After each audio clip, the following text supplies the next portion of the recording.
നിങ്ങളുടെ favourite shows ഇനി ഒരിക്കലും മിസ്സാവില്ല. ഇപ്പോൾ C5 കാണും നിങ്ങളുടെ ഫേവറേറ്റ് ഷോ തികച്ചും സൗജന്യമായി.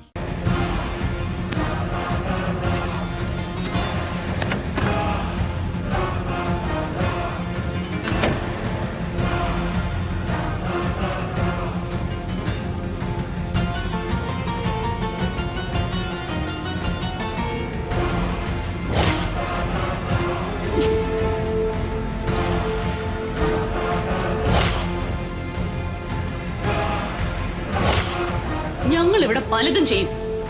ഇത് വല്ലതും മഹിയേട്ടനോട് പറഞ്ഞ അപ്പുറത്തെ ഒരു കുഴിയെടുത്ത് നിന്നെ അതിൽ മൂടും. കേസ് അടുത്ത മാസത്തേക്ക് നീട്ടിവെച്ചിട്ടുണ്ട്. മാളുവിനെ ചിലപ്പോ കോടതിയിൽ ഹാജരാക്കേണ്ടി വരും. മാളുവിനെ കോടതിയിൽ കൊണ്ടുപോകാനൊന്നും പറ്റില്ല. എടാ, അവരാവശ്യപ്പെട്ടാൽ നമുക്ക് ഹാജരാക്കാതിരിക്കാൻ പറ്റില്ല മഹി. കുട്ടിയുടെ സ്റ്റേറ്റ്മെന്റ് എടുക്കേണ്ടി വന്നാ എടുക്കാതിരിക്കാൻ പറ്റില്ലല്ലോ. അതൊന്നും നടക്കില്ല ഇന്ദ്ര. എന്റെ മോളെ കോടതി കേസ് എന്നൊക്കെ പറഞ്ഞ് കൊണ്ടു നടക്കാൻ എനിക്കിഷ്ടമല്ല. അവളൊരു കുഞ്ഞ.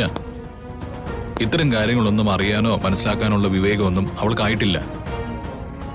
നീ ടെൻഷൻ ആവാതെ. കാര്യങ്ങൾ നിന്നോട് ഓപ്പണായി പറഞ്ഞതേ ഉള്ളൂ.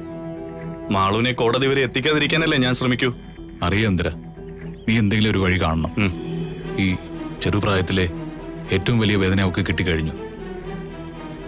ഇനി മറ്റൊന്നിന്റെ പേരിലും അവളെ ബുദ്ധിമുട്ടിക്കാനോ വേദനിപ്പിക്കാനോ എനിക്ക് പറ്റില്ല. അത് നീ വിട്.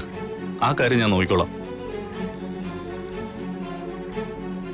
പിന്നെ എന്തായി കാര്യങ്ങൾ? ഗംഗയ്ക്കിപ്പോ എങ്ങനെയുണ്ട്? അതൊന്നും പറയാത്തതാ ഭേദം. ഒരു വലിയ അപകടത്തിൽ നിന്നല്ലേ അവള് രക്ഷപ്പെട്ടത്. അതെ, എന്തോ ഭാഗ്യം കൊണ്ട് തന്നെയാ അത് ചെറിയ രീതിയിൽ തട്ടിമാറിപ്പോയത്. വണ്ടിക്കകത്ത് വെച്ച് തീ പിടിക്കാന്ന് വെച്ചാ അത്ര നിസാര കാര്യമാണോ? എല്ലാം അവളുടെ ശ്രീമഹേശ്വരന്റെ അനുഗ്രഹം തന്നെയാ. പക്ഷേ എനിക്ക് ആ കാര്യത്തിലും നകുലിന് സംശയമുണ്ട്. മൊത്തത്തിലുള്ള അവന്റെ പെരുമാറ്റത്തിൽ എന്തൊക്കെയോ ഒരു കല്ല് കടിക്കുന്നുണ്ട്. അത് ശരിയാ.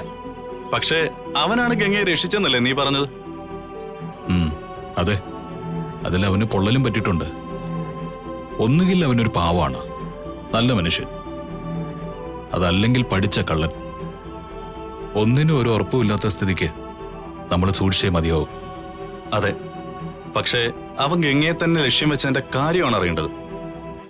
ഞാൻ മനസ്സിലാക്കിയെടുത്തോളം ഗംഗയ്ക്ക് നിന്റെ വീട്ടിൽ മാത്രമേ ശത്രുക്കളുള്ളൂ. അങ്ങനെയായാൽ ഈ നകുലിന്റെ പിന്നിലും അവരാരെങ്കിലും ആയിരിക്കൂ. നീ പറഞ്ഞോക്ക് ശരിയാ. പക്ഷേ നമ്മൾ കരുതും പോലെ ബോംബെക്കാരുമായിട്ട് അവന് ബന്ധമുണ്ടെങ്കിൽ അവനൊരു ലോക്കൽ ഗുണ്ടായിസം സെറ്റപ്പ് ആവില്ല.